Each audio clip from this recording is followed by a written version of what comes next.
وہ یہی سوچ رہی تھی کہ اس کے ساتھ والی لیڈی کانسٹیبل وہیں آ گئی جو اس کے ساتھ تاجا کو پکڑنے گئی تھی۔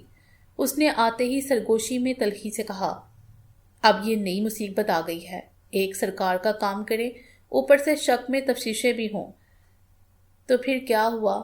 ہم نے کون سا جرم کیا ہے؟ جو سچ ہے وہی بتا دیں گے، بلکہ میں تو ابھی پیشی بھگت کے آئی ہوں، پھر بلائیں گے تو پھر چلی جاؤں گی، نینا نے لاپرواہی سے کہا۔ مجھے تو تیری سمجھ نہیں آتی، تو اللہ میاں کی گاہے ہے، بدھو اور بیوقوف ہے، یا پھر حد درجہ چلاک ہو، نارمل نہیں ہو۔ تجھے پتا ہے کہ ان کے شک ہونے کا مطلب کیا ہے؟ وہ حیرت سے بولی۔ شک تو تب کریں گے نا اگر ہم نے کچھ کیا ہو۔ تاجا کو بچانے میں جو کچھ مجھ سے ہوا میں نے کیا، اب جو ہوگا دیکھا جائے گا، نینا نے پھر لاپرواہی سے کہا۔ اصل میں اس وقت وہ یہ سوچ رہی تھی کہ اس اوداس سے نکلا کیسے جائے۔ وہ خواہ کسی کو بھی اپنی طرف متوجہ نہیں کرنا چاہتی تھی۔ اس کے اندر سنسنی پھیلی ہوئی تھی، اس لیے وہ صرف اپنے آپ سے خوفزدہ تھی۔ لیکن انہیں بھی تو چاہیے نا کہ ہمارا ساتھ دیں، یہ محکمے والے ہی ہمیں ان کے سامنے پیش کر دینا چاہتے ہیں، اس لیڈی کانسٹیبل نے دکھ سے کہا۔ تو کر دے یار، اب کیا کریں، اس نے لاپرواہی سے کہا اور آنکھیں بند کر لیں۔ تمہیں نیند آ رہی ہے؟ لیڈی کانسٹیبل نے پوچھا۔ تو اور کیا، ساری رات تو اس تاجا کے ساتھ رہی ہوں، پھر یہیں تھانے میں کوارٹر گئی تھی کہ پھر واپس بلا لیا، مشکل سے وردی بدل سکی ہوں، اس نے کہا اور کرسی سے ٹیک لگا لی۔ وہ لیڈی کانسٹیبل کچھ دیر اس کے پاس بیٹھی رہی، پھر اٹھ گئی۔ وہ بھی وہیں بیٹھی رہی۔ اس وقت بھی اس کے پہلو میں پسٹل موجود تھا، اگر اس کی تلاشی لے لی جاتی تو یہ انکشاف بھی اسے پکڑوانے کے لیے کافی تھا۔ اس وقت دن کے 8 بجے تھے، دن کافی نکل آیا تھا۔ ایسے میں جب وہ تینوں تفتیشی ایک دم سے اٹھے اور آفس سے باہر نکل گئے، وہ اپنی کار میں بیٹھے اور نکل پڑے۔ جیسے ہی وہ انسپیکٹر کے آفس سے نکلے، منشی سمیت چند دستے راست قسم کے اہلکار آفس میں گھس گئے۔ کیا ہوا سر جی؟ یہ ایک یوں کیسے چلے گئے؟ ایک حیرت زدہ سی آواز ابھری جسے وہ جانتی تھی۔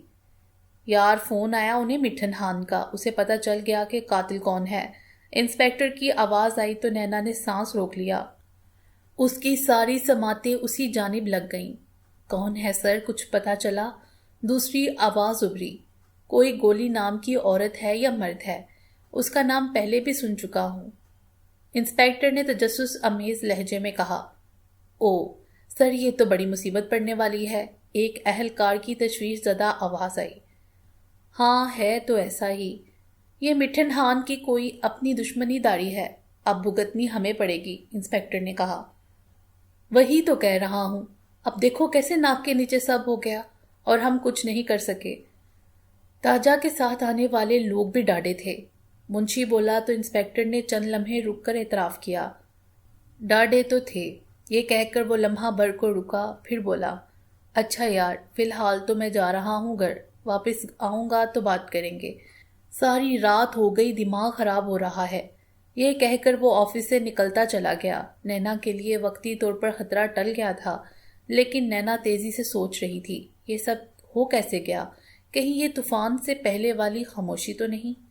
دوپہر کے بعد وہ کہیں اپنے کوارٹر پلٹ سکی۔ وہ واپس آ کر سوئی نہیں، بلکہ مسلسل سوچتی رہی۔ ایسا بالکل ناممکن ہے کہ وہ یہیں رہے اور مٹھن خان سے انتقام بھی لے سکے۔ وہ بے پناہ وسائل رکھنے والا شخص تھا اور اس کے پاس سوائے شعیب کے دوسرا ساتھ دینے والا نہیں تھا۔ اس نے اب تک اگر کسی سے کام لیا تھا تو وہ خود اپنی ذات کے ساتھ سامنے نہیں آ سکی تھی۔ جس دن اس کے بارے میں پتہ چل گیا، اس کا مقصد ادھورا رہ جائے گا۔ شعیب جو اس کا ساتھ دے رہا تھا، اسے اگر کچھ ہو گیا تو خود کو کبھی معاف نہیں کر پائے گی۔ وہ شعیب جس کے لیے اس کے من میں میٹھی میٹھی کسک جاگ اٹھی تھی، اس کا ساتھ اس لیے بھی اچھا لگتا تھا کہ وہ اسے اپنا لگتا تھا۔ اب تک جو اس نے کر لیا تھا، یہ اتنا کچھ تھا کہ عام حالات میں وہ ساری زندگی بھی لگی رہتی تو مٹھن خان کا کچھ نہیں بگاڑ سکتی تھی۔ تو پھر اسے کیا کرنا چاہیے؟ اسی سوال کا جواب اسے نہیں مل رہا تھا، لیکن اس سے پہلے اسے یہ بھی پتہ چل رہا تھا کہ سلامت خان کو مارنے والی گولی ہے۔ مٹھن خان کو کیسے پتہ چلا؟ شام تک وہ یہی سوچتی رہی، پھر اس نے شعیب کو فون کر دیا۔ وہ اس وقت اپنے والد کے ساتھ اپنی حویلی کے لون میں تھا۔ حال احوال کے بعد اس نے اپنی سوچیں اس کے سامنے رکھ دیں تو وہ بولا، تم کیوں فکر کرتی ہو؟ میں جو ہوں نا تیرے ساتھ، میں نے تیرے بارے میں سب سوچ لیا ہوا ہے۔ سچ؟ کیا سوچا؟ اس نے خود سپردگی سے پوچھا۔ یہی کہ 2-4 دن تک سکون کرو، کچھ بھی نہ کرو، یہاں تک کہ تمہارا دشمن بھی تمہارے سامنے آ جائے۔ اس نے کہا۔ یہ کیا بات ہوئی بھلا؟ کچھ تو بتاؤ۔ اس نے ضد ہوتے ہوئے کہا تو شعیب ہنستے ہوئے بولا، فارم ہاؤس پر ملو گی نا، سب بتا دوں گا۔ دیکھ لو، میں نے تم سے ملنا ہے، مگر تم نے یہ کہہ کر بھاگ جانا ہے کہ ٹھڑکی کہیں کی۔ یہ کہہ کر وہ زوردار انداز میں ہنس دی۔ اچھا چل ٹھیک ہے، دیکھ لیں گے، اس وقت تم سکون کرو، میں فارم ہاؤس۔ اس نے کہنا چاہا تو نینا نے اس کی بات کاٹتے ہوئے پوچھا، وہ گولی باری کیسے؟ کچھ سمجھ آتی ہے؟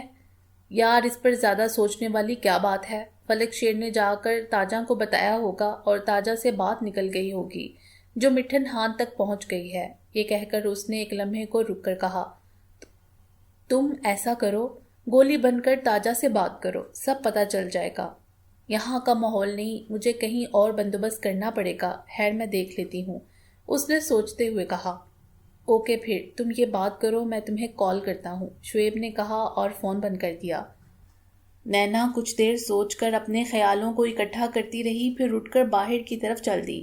کوارٹر میں ہلچل مچی ہوئی تھی، شام کے کھانے کی تیاریاں ہو رہی تھیں، کسی نے گانا لگایا ہوا تھا، آپی کے کمرے میں ٹی وی چیخ رہا تھا، باہر سامنے کھلا میدان تھا، شام اترنے کو تھی، اس کے دور دور تک کوئی نہیں تھا، بس کوارٹروں کی لائنوں میں کوئی 1-2 لوگ آ جا رہے تھے۔ وہ ایک درخت کے پاس جا کر بیٹھ گئی، چند لمحے بیٹھی رہی، پھر اس نے تاجہ کا نمبر ملا لیا۔ کافی دیر تک بیل جاتی رہی لیکن فون نہیں ریسیو کیا گیا۔ اس نے کچھ دیر ٹھہر کر فون کیا تو پہلی بیل پر ہی فون ریسیو ہو گیا۔ ہیلو، کون گل کردہ پیائے؟ ہیلو، کون بات کر رہا ہے؟ تاجہ نے تیزی سے پوچھا تھا۔ نینا اس کی آواز پہچان گئی تھی، اس لیے وہ بڑے ٹھہرے ہوئے لہجے میں بولی، تاجہ تجھے تیرا پیار مل گیا ہے نا؟ او گولی، تم ہی بات کر رہی ہو نا؟ وہ پرجوش لہجے میں بولی۔ ہاں میں ہی بات کر رہی ہوں، اس نے پرسکون لہجے میں جواب دیا۔ اس کے ساتھ ہی تاجہ شروع ہو گئی، جس سے نینا کو سب پتہ چل گیا۔ جیسے ہی انہوں نے فلک شیر کو جانے کے لیے کہا، وہ وہاں سے پیدل چلتا ہوا شہر کی طرف چلا گیا۔ شہر زیادہ دور نہیں تھا، وہیں سے اسے ایک موٹر سائیکل والا مل گیا جو تھانے کی طرف جا رہا تھا۔ اس سے پہلے کہ وہ تھانے میں جاتا، تاجہ اور دوسرے لوگ تھانے سے باہر آ چکے تھے۔ انہوں نے فلک شیر کو سنبھال لیا۔ اس کے بعد وہ سیدھے اپنے گاؤں جا پہنچے۔ وہاں جا کر اس نے خود مٹھن ہان کو فون کیا کہ وہ فلک شیر کو لے آئی ہے، اب اگر اس میں ہمت ہے تو دوبارہ اسے لے جا کر دکھائے، کیونکہ اب گولی اس کے ساتھ ہے جس نے تمہارا بیٹا مار دیا ہے۔ اس پر وہ خاموش ہو گیا اور پھر زیادہ بات نہیں کی۔ جب بھی تجھے میری ضرورت پڑے مجھے کہہ دینا، میں تمہارے ساتھ ہوں، نینا نے کہا۔ پر تیرا تو نمبر ہی نہیں یہاں آیا، میں تجھے کیسے؟ میں پوچھ لوں گی تم سے، نینا نے کہا اور فون بند کر دیا۔ اس پورے علاقے میں تاجہ ایک ایسی عورت تھی جو اس کی دشمن نہیں مددگار ثابت ہو سکتی تھی، یہ اندازہ اس نے لگا لیا تھا۔ وہ بڑی ڈاڈی عورت تھی۔ 3 دن بڑے سکون سے گزر گئے تھے۔ تیسرے دن کی شام اس نے آپی سے چھٹی مانگ لی۔ گاؤں میں تیرا اپنا تو کوئی رہا نہیں، جانا کس کے پاس ہے؟ آپی نے تجسس سے پوچھا۔ میری ایک سہیلی ہے اس کے پاس، وہ منمنا کر بولی۔ سیدھی طرح بکواس کیوں نہیں کرتی ہو؟ سہیلیاں پال لی ہے تو نے؟ چل یہی سمجھ آپی، ویسے ایک ہی ہے، تیری طرح ایک ہی وقت میں 3 نہیں رکھے، اس نے ہنستے ہوئے کہا تو آپی نے کھسیاتے ہوئے گالی دے دی۔ مجھے بلیک میل کرتی ہو؟ اس نے آنکھیں نکال کر پوچھا تو نینا نے اس کے کاندھے پر پیار سے ہاتھ پھیر کر کہا، جو خود طوفان میل ہو اس کے سامنے کیا کالا کیا گوڑا کیا گندمی، چل بدتمیز دفع ہو جا۔ آپی سمجھ گئی کہ وہ کن کے بارے میں بات کر رہی ہے۔ کل دوپہر تک آؤں گی، چھٹی بھی تو ہے نا؟ نینا نے اسے آنکھ مارتے ہوئے کہا اور کمرے سے نکل گئی۔ سورج غروب ہو چکا تھا جب وہ ایک رکشے پر مارکیٹ پہنچی۔ وہ وہیں کہیں گم ہو جانا چاہتی تھی۔ وہ کچھ دیر وہاں پھرتی رہی، یہاں تک کہ اسے شعیب دکھائی دیا۔ دونوں نے نظروں ہی نظروں میں طے کیا اور آگے پیچھے چل دیے۔ دونوں ایک ساتھ کار تک پہنچے اور پھر وہاں سے چل دیے۔ اس رات وہ اپنے دوست کے فارم ہاؤس پر پہنچے تو وہاں کا محیط سناٹا ڈرا دینے والا تھا۔ کوئی نہیں ہے یہاں؟ نینا نے پوچھا۔ میں نے سب کو بھگا دیا ہے، بس تم اور میں، کوئی نہیں ہوگا ہمارے درمیان، اس نے ہمار آلود لہجے میں کہا تو نینا ہنس دی، پھر پیار بڑے لہجے میں بولی، کاش یہ وقت کبھی ختم نہ ہو، آؤ جلدی اندر چلو، مجھے پتا تھا تم آگے سے یہی کہو گی، ابھی آ جائے گا چوکیدار اور اس کی بیوی، وہ گاؤں میں گئے ہوئے ہیں۔ شعیب نے یوں کہا جس سے اس کا سارا موڈ خراب ہو گیا ہو۔ اس کے ساتھ ہی اس نے اندر کی جانب قدم بڑھا دیے۔ تبھی نینا اس کے ساتھ بڑھتے ہوئے بولی، لیکن آج کی رات تو ہماری ہے نا، ہم جیسے گزاریں، کسی کام کی بات ہی کے لیے گزارنی ہے، ایویں فضول باتوں کے لیے تو نہیں۔ وہ لاؤنج میں آ گیا۔ ہائے، محبت سے بڑھ کر اور کیا کام ہو سکتا ہے میرے بھولو، تیری محبت مجھے مل جائے تو اور مجھے کیا چاہیے۔ نینا بالکل اس کے ساتھ بیٹھتے ہوئے بولی، اچھا تمیز سے وہاں سامنے بیٹھو، بلکہ یوں کرو کھانا گرم کرو، کھاتے ہیں، چائے میں بناؤں گا۔ شاید شعیب نے اس کا دھیان بٹانے کو کہا تو وہ منہ بناتی ہوئی اٹھ گئی۔ کھانے کے بعد وہ اوپری منزل کے بیڈ روم میں تھے۔ شعیب ایک صوفے پر بیٹھا ہوا چائے پی رہا تھا، جبکہ نینا کھڑکی میں کھڑی باہر دیکھ رہی تھی۔ کافی دور ایک پول پر بلب جگمگا رہا تھا، جس کی روشنی زیادہ دور تک نہیں جا رہی تھی۔ اس میں سڑک کا ایک کنارہ اور لان کا کچھ حصہ دکھائی دے رہا تھا۔ اس کے ساتھ آگے تک تاریکی پھیلی ہوئی تھی۔ تبھی چائے کا آخری سپ لے کر نینا مڑی اور سامنے پڑے بیڈ پر پھیلتے ہوئے کہا، کیا سوچا پھر تم نے میرے بارے میں؟ نوکری چھوڑ دو، کیونکہ تھوڑے عرصے کے لیے تمہیں چھٹی تو ملنے والی نہیں، شعیب نے اس کے چہرے پر دیکھتے ہوئے کہا۔ اس کے بعد کیا ہوگا؟ نینا نے پوچھا۔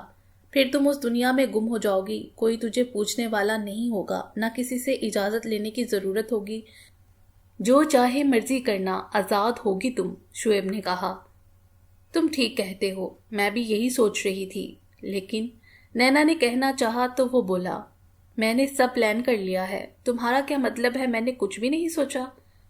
کیا سوچا؟ وہ مسکراتے ہوئے بولی، وہ میں تمہیں سب بتاتا ہوں، لیکن ایک اعتراف میں تم سے کر لوں، ممکن ہے تمہیں بعد میں پتہ چلے اور تم بدگمانی کرو، اس نے دھیمے سے لہجے میں کہا۔ ایسا کیا اعتراف ہے؟ نینا نے تجسس سے پوچھا۔ میں نے سب کچھ اپنے بابا کو بتا دیا ہے، اس نے نینا کے چہرے پر دیکھتے ہوئے کہا۔ کیوں؟ اس کا چہرہ ایک دم سے سرخ ہو گیا۔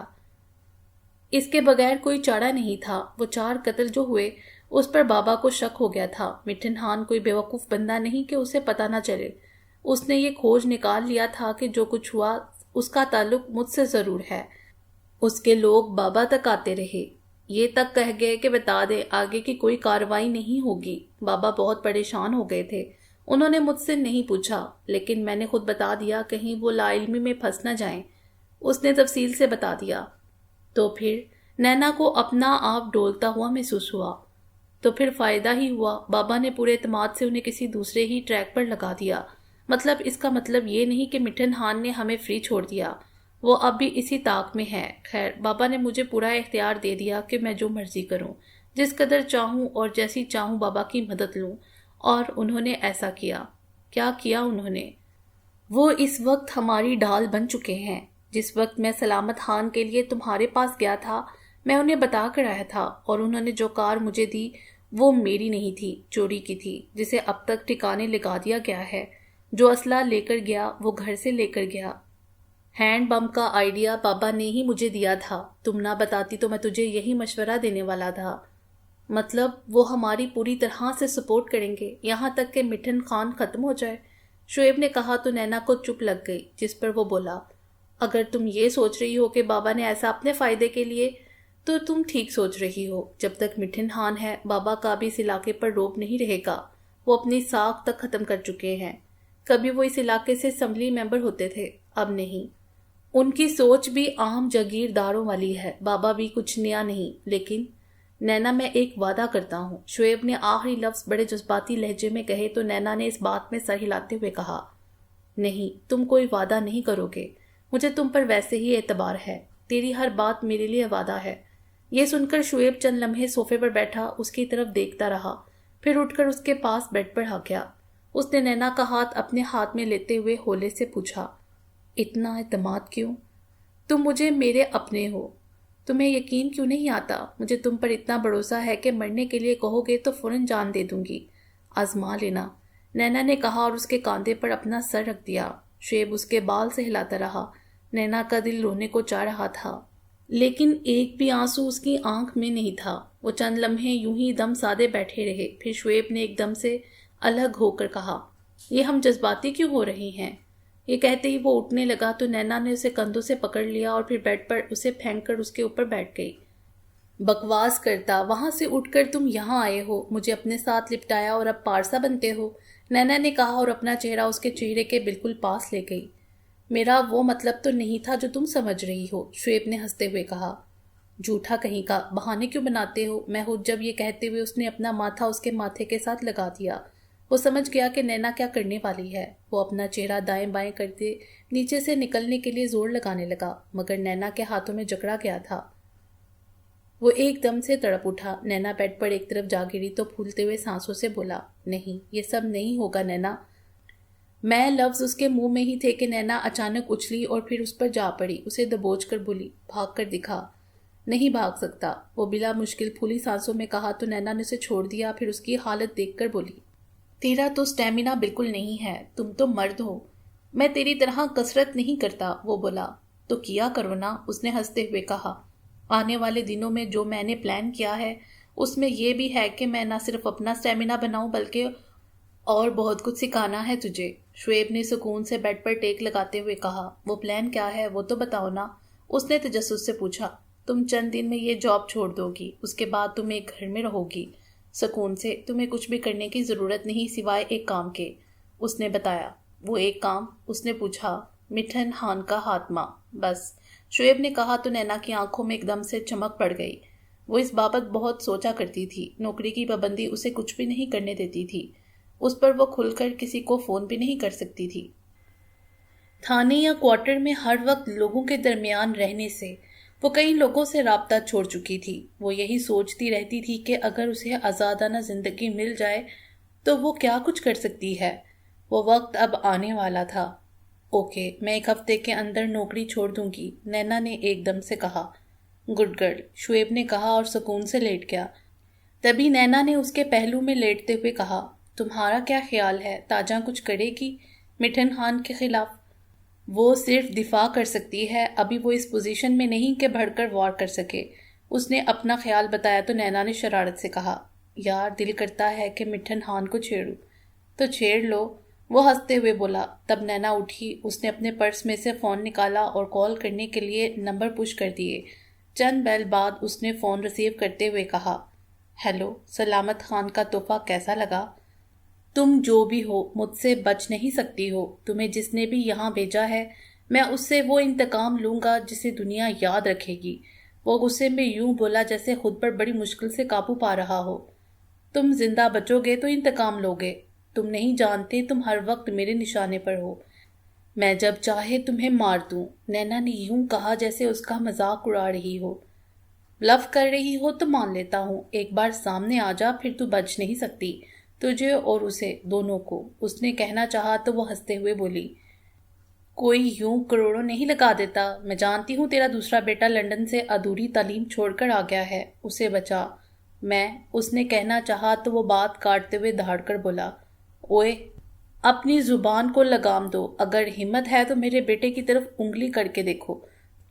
جو حشر میں تم سب کا کرنے والا ہوں وہ تم بھی جانتی ہو، تیرا وہ کتا بھی، جس نے بھونکنے کے لیے تجھے چھوڑ دیا ہے۔ بھونک میں نہیں رہی، تم بھونک رہے ہو اس وقت، میں تو کاٹتی ہوں، اور اس طرح کے بندہ مر جاتا ہے، گنتی کرو اتنے قتل اتنے دنوں میں، وہ طنزیہ لہجے میں بولی۔ بہت جلد میں، اس نے کہنا چاہا تو نینا نے پھر اس کی بات کاٹ دی اور بولی، وہ جو 3 کارٹون منگوائے ہیں نا تم نے، وہ میری گرد بھی نہیں پا سکتے، البتہ میں ان کا کام کرنے والی ہوں، جہاں سے تم آئی ہو وہیں سے اور بھی آ رہے ہیں، بس چند دن، اب جب بھی تم سامنے آئی پھر بچ کر نہیں جا سکتی ہو، اس نے کہا تو نینا نے فون بند کر دیا۔ تبھی شعیب نے کہا، یہ تمہیں کسی باہر کے ملک کی سمجھ رہا ہے اور وہ بندہ بھی باہر رہتا ہے جس نے تمہیں بھیجا ہے، وہ بھی بلف کر رہا ہے یا حقیقت میں ایسا ہی سمجھ رہا ہے، جو بھی ہے ابھی اسے پتا نہیں میں کون ہوں، لیکن میں یہ بتا دوں اس کی یہ بات کرنے کی سنجیدگی سے لگ رہا ہے کہ اسے ایک پل چین کا بھی نہیں ہے، وہ گہرے لہجے میں بولی۔ خیر جو بھی ہے سمجھ لو وہ ایک غم خوردہ شخص ہے اور اپنا زخم چاٹ رہا ہے، وہ بہت بھیانک ہو رہا ہے، اس نے تبصرہ کرتے ہوئے کہا تو نینا کے اندر کہیں دور تک سکون اتر گیا۔ اگلی صبح وہ اپنے کوارٹر پر تھی، آپی فوزیہ کے علاوہ صرف ایک لڑکی وہاں پر تھی، باقی سب اپنے گھروں کو چلی گئی تھیں۔ آپی فوزیہ بھی اس وقت کہیں باہر جانے کو تیار ہو رہی تھیں۔ وہ جا کر اس کے پاس بیٹھی تو پہلے اس نے غور سے نینا کو دیکھا، پھر مسکراتے ہوئے پوچھا، تم نے تو آج آنا ہی نہیں تھا؟ بس آ گئی ہوں، وہ دھیمے لہجے میں بولی۔ کیوں، اس سہیلی سے لڑائی ہو گئی ہے کیا؟ وہ طنزیہ لہجے میں بولی۔ آپی یقین جانو وہ کوئی مرد نہیں ہے، میری دوست ہے، ایک بڑے گھر کی ہے۔ نینا نے یوں کہا جیسے اسے بہت دکھ ہو رہا ہے۔ اس پر آپی نے چند لمحے اسے دیکھا اور پھر پوچھا، تو پھر کیا؟ وہ میری شادی کروا دینا چاہتی ہے، اس کا ایک کزن ہے، دبئی میں ہوتا ہے۔ میری سہیلی کو تو پتا ہے کہ میں یہاں پولیس میں جاب کرتی ہوں، لیکن اس کے کزن کو نہیں۔ اگر اب میں شادی کرتی ہوں تو مجھے جاب چھوڑنا ہوگی۔ یہ سن کر آپی چند لمحے سوچتی رہی، پھر انتہائی گہرے لہجے میں بولی، اگر تمہیں شادی کا آپشن مل رہا ہے اور وہ بھی دبئی میں کام کرنے والے کے لیے، تو ایک منٹ بھی مت لگاؤ، جاب چھوڑو اور شادی کر کے اپنا گھر بسا لو۔ اور اگر نینا نے بیچارگی سے کہنا چاہا تو وہ اس کی بات کاٹتے ہوئے بولی، دیکھو تم حسین ہو، خوبصورت ہو، ہزاروں لڑکیوں میں سے ایک ہو، یہی ایک تیری خوبی ہے، اس کے علاوہ تیرے پاس کیا ہے؟ یہی ایک جاب جسے کوئی پوچھتا نہیں۔ چند برس بعد تیری یہی اکلوتی خوبی بھی ختم ہو جائے گی، پھر نہ کوئی تمہیں پوچھے گا اور نہ تیری جاب کو، زیادہ سے زیادہ ASI بن جاؤ گی۔ آپی فوزیہ نے بیچارگی سے کہا۔ آپ بھی تو ہیں، آپ نے شادی کر کے جاب کی، نینا نے کہا۔ میں کوئی غربت کا رونا نہیں روں گی اور نہ میں حالات کا دکھڑا سناؤں گی۔ وہ وقت ایسا تھا، نہ میں تمہاری طرح حسین تھی اور نہ ہی میں کوئی مضبوط لڑکی تھی۔ میں کب کی نوکری چھوڑ چکی ہوتی اگر میں اور میرا خاوند اس قابل ہوتے کہ اپنے بچوں کو اچھی تعلیم دلوا سکتے اور اچھی جگہ شادیاں کر سکتے۔ یہی نوکری میری اولاد کے آڑے آ رہی ہے، اس نے دکھ بڑے لہجے میں کہا۔ کیوں نوکری کیوں؟ نینا نے پوچھا۔ ہم جو مرضی کر لیں، ہمارے معاشرے میں جو عورت کو مقام ہے نا، وہ گھر ہی ہے۔ گھر سے باہر نکل کر جو بھی ہے اس کی عزت نہیں ہے، وہ چاہے کسی جاب میں بھی ہو۔ میرا محکمہ تو پھر پولیس ہے، وہ دکھی لہجے میں بولی۔ آپ ٹھیک کہتی ہیں آپی، یہ معاشرہ ہی منافق، وہ کسی عورت کو عزت نہیں دے سکتا، اسے گھر کی دہلیز پر روزگار نہیں دے سکتا، اس کی کسی طرح کی کفالت کا ذمہ دار نہیں۔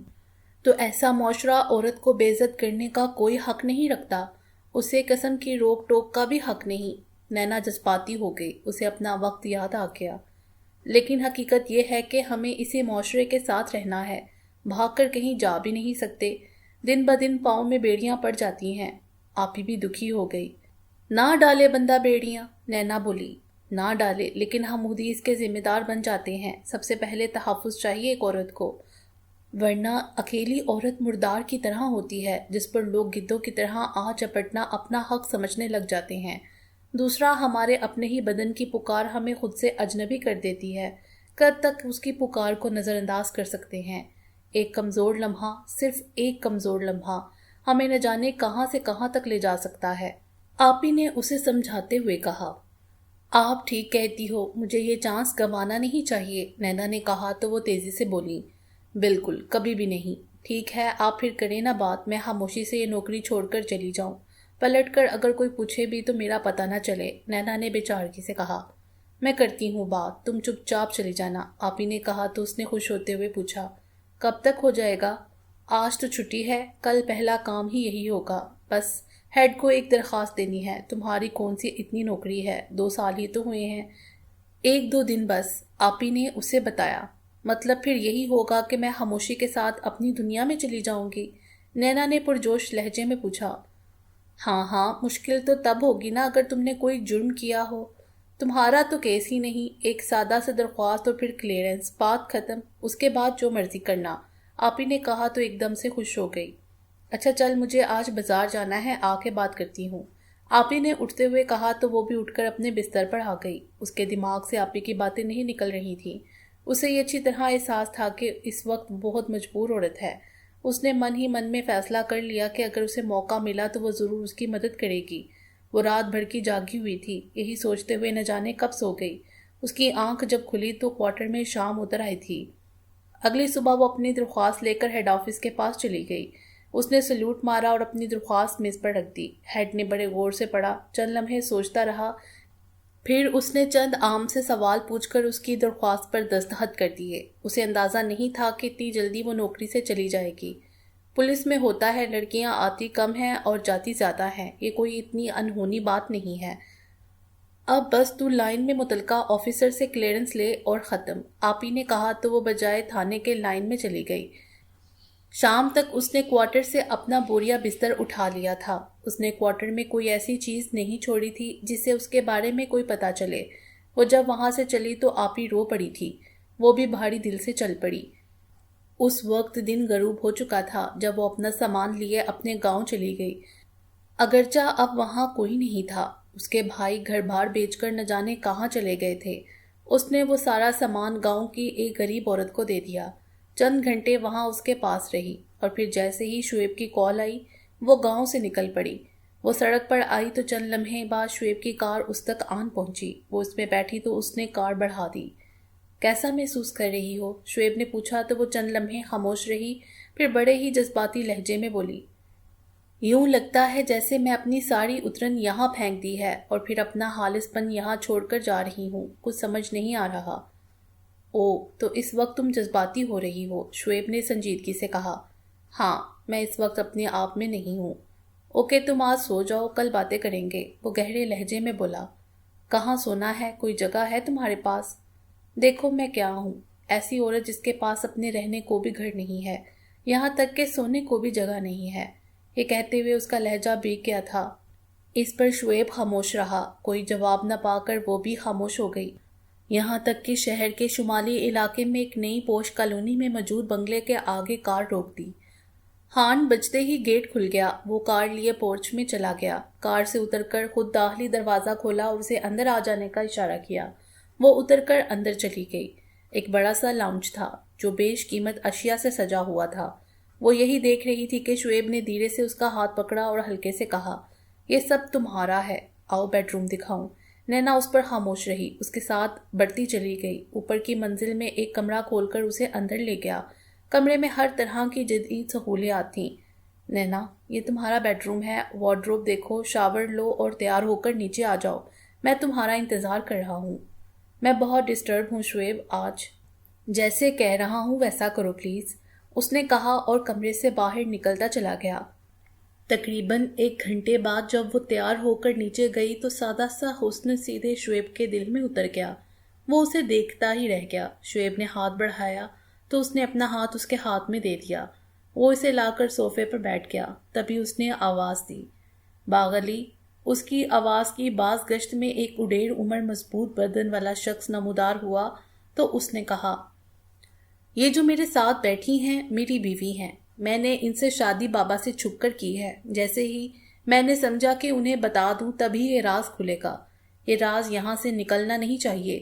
نہیں نکلے گا، باغ علی نے سر ہلاتے ہوئے کہا، یہ مجھے خود سے بھی زیادہ پیاری ہیں، مزید تم سمجھدار ہو۔ شعیب نے کہا تو وہ بولا، سمجھ گیا۔ اب ڈنر؟ شعیب نے کہا تو باغ پلٹ گیا۔ نینا کو یہ سب اچھا لگا تھا۔ وہ جو اداسی اس پر طاری ہو گئی تھی ایک دم سے ختم ہو گئی۔ تبھی باغ علی کے جاتے ہی نینا نے اپنی باہیں شعیب کے گلے میں ڈالتے ہوئے کہا، واہ کیا بات ہے تمہاری، خود ہی پھنس گئے ہو میرے جال میں۔ جب چاہوں تجھے پیار کر سکتی ہوں، زیادہ نہیں پھیلنا، سمجھی تم ٹھڑکی کہیں کی۔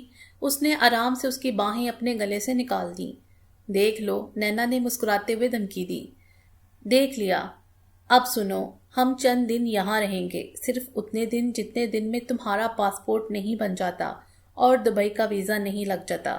کم از کم 2 ماہ ہیں دبئی میں گزاریں گے، اس وقت تک یہاں معاملہ ٹھنڈا پڑ جائے گا، ہمیں بھی کچھ سوچنے کا موقع مل جائے گا، اور مٹھن خان نے جو بھی کچھ کرنا ہوگا گولی کو پکڑنے کے لیے اس کا بھی پتہ چل جائے گا۔ اس نے تفصیل سے اسے سمجھاتے ہوئے کہا، مگر میرا خیال ہے کہ ہم اتنی جلدی یہاں سے نکل نہیں پائیں گے، نینا نے سنجیدگی سے کہا۔ وہ کیوں؟ شعیب نے آنکھیں سکیڑتے ہوئے پوچھا۔ میرا اچانک نوکری چھوڑ دینا، یہاں سے غائب ہونا، یہ سب انہیں سمجھا دے گا۔ جس دن بھی انہیں میرے بارے میں شک ہوا، میرا ماضی سامنے آ جائے گا اور پھر انہیں ساری بات سمجھنے میں کوئی مشکل نہیں ہوگی۔ نینا نے وہ نکتہ بتایا جو اس کی کمزوری تھی۔ تو کیا تم ان کے سامنے رہنا چاہتی ہو؟ شعیب نے پوچھا تو وہ بولی، نہیں، اس طرح تو انہیں میرے بارے میں جاننے کا موقع مل جائے گا۔ میرا مطلب یہ ہے کہ کام ادھورا نہیں رہنا چاہیے، یہیں رہیں گے، یہیں چھپ کر رہیں، ان کے بارے میں پتہ چلتا رہے گا۔ جہاں بھی ان پر وار کرنے کا موقع ملا کر دیں گے. اسے سکون نہیں ملنا چاہیے. وہ کہہ رہی تھی تو اس کے لہجے میں نفرت آت کر آئی تھی. دیکھو نینا، ہم صرف 2 ہیں اور وہ لاؤ لشکر رکھتا ہے، دولت ہے، وسائل ہیں، یہ تم جانتی ہو. جس طرح تم سوچ رہی ہو یہ پوری ایک گینگ کا کام ہے. اور وہ کہہ رہا تھا کہ اس نے شدت سے کہا، مگر ہم نے 2 ہوتے ہوئے بھی ان کے کتنے بندے پھڑکا دیے ہیں. یاد رکھو، کسی چور یا ڈاکو کو صرف یہ فوقیت ہوتی ہے کہ وہ ارادہ کر کے آتا ہے، سوچ کر وار کرتا ہے. جس کے ہاں چوری یا ڈاکہ پڑنے والا ہو وہ بے خبر ہوتا ہے، وار ہو جائے یا نہ ہو، لیکن یہ ارادے اور بے خبری کا کھیل ہے. اب تک جو بھی ہوا وہ ان کی بے خبری تھی، چاہے وہ کسی صورت میں بھی تھی. اب وہ محتاط ہی نہیں، ہوشیار بھی ہیں. حالات کا تقاضا یہ ہے کہ ہم پوری انفارمیشن کے ساتھ کریں جو بھی کرنا ہے، ورنہ اب تو وہ گارڈ لگا کر بیٹھے ہیں. شعیب نے سمجھایا. تمہارا کیا مطلب ہے پہلے ایک گینگ بنائیں ان کے مقابلے کا؟ ارے میرے منّے، یہ بناتے تو ہم بوڑھے ہو جائیں گے. کچھ اور سوچنا ہوگا. نینا نے اس کی بات سمجھتے ہوئے عام سے لہجے میں کہا.